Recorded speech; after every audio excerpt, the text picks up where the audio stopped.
incredible good time here with all of this wonderful talent today. And my next guest is Jessica Clemmons.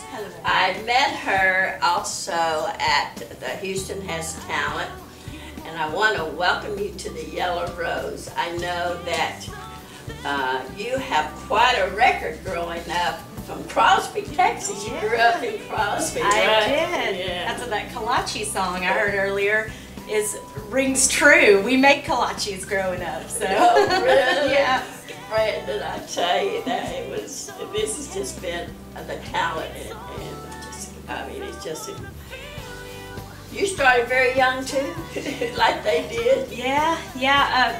Seeing Alexis actually makes me think a lot of myself. I grew up singing Celine Dion music.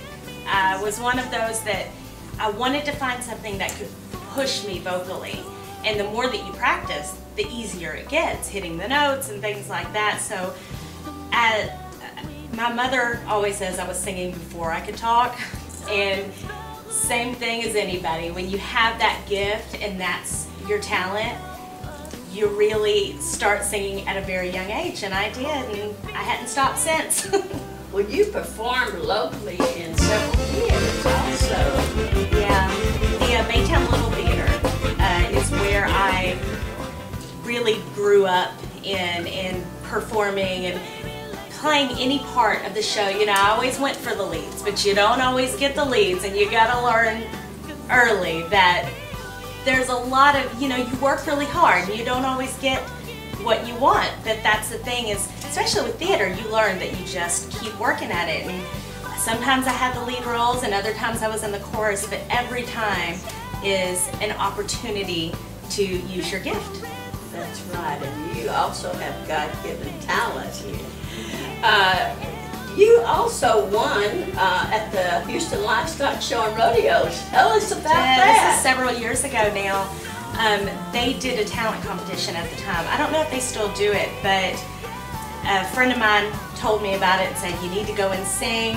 And I sang a Celine Dion song called I Surrender, and ended up winning the adult division. And shortly thereafter that, met my producer, a record producer, John Ravenhall, that's based out of the UK. Wow. Yeah. So also you were asked to perform the national anthem. Also, wasn't that, I mean, how did you feel about well, there were a lot of people that auditioned, and I think it was me and two other people that made it. This was back in 2003 for the Houston Aeros hockey team. And I'm still singing for them, and I have season tickets, and I'm a big hockey fan. I love my Houston sports. Oh, that's great. And we're talking about John. Mm-hmm. He was a Grammy Award winner. Yeah, nominated several times. And you all write lyrics together? Well, not with John, but we work with quite a few people. One of the songwriters who co-wrote with me on this album, his name is John Gordon. He's based out of Denmark. And I went to Denmark and we worked on the songs, and he's written for tons and tons of artists, and he's had several #1 songs. And just recently I went to Nashville, wrote with some people, spent 3 weeks in New York writing with lots of different songwriters. One included a songwriter for Daughtry, the band. So I've been very blessed to have such amazing people surrounding me that have been able to help me in guiding my career. That's wonderful. So you recently too were in London, or tell us about that. Well, I go back and forth. London almost feels like a second home at this point. I've spent the last 4 years, but 2 years ago we released the album over in the UK, and I traveled all over England and Ireland and Scotland, and recently had a Irish tour with one of the songs. Had The song I'm going to sing for you today is called Relentless, and that made it to number 4 in the UK pop charts. Wow. Yes, and congratulations. So now I'm so proud of you. Next step is Germany. So you can give Brandon and Alexis, as they said, where she wanted to be a star, and I can tell you, Brandon, I know he is on his way, the two of them. Oh, yeah. So they can see where you started and where you are to give both of them as so young to get where they want to go. Well, so we're going to let you sing now your song, and what inspired you to write that? Well, this is actually from another writer who contributed for the album, and it's called Relentless. And I've actually got a music video for it on YouTube, on my YouTube channel, youtube.com/Jessica Clemmons. It's a great video. It's a fun song. It's about being relentless, and you can make it mean anything you want. That's the wonderful thing about music. We're going to listen to your song now, and congratulations from all the good things. Hiding, dodging and diving, held on my calls to keep me from falling for you. Put up resistance, but you were persistent, and there was temptation, keeping you patient. I kept you waiting, 'cause I love the chasing. Nothing could push you away. Now you got me going, I don't wanna stop. I'm trying to resist, but I don't really want to. Less is more, but baby, you're relentless. I can feel the heat so hot, I'm on fire. Said I didn't like it, maybe I'm a liar. Close the door, but baby, you're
That's going to be the one that's going to be released in Germany in January. Oh, congratulations. Thank you. Well, I'm so happy to have you on the show, the YellowRose, and I wish to each one of you that are on the show today, and I just know all of you are going to make it, as she said, a star, and Brandon, and I just see that happening for you. And you can, if you're interested in being on the YellowRose, just email me. That's wanda.carraway@yahoo.com, or my website, that's rwenterprisesinc.com, and you can also contact my assistant, Corrine, which is working behind the scenes here today to make the show happen, and Frank. So thank each one of you for being on the Yellow Rose. Last night I had to stop and catch my breath. And there you were,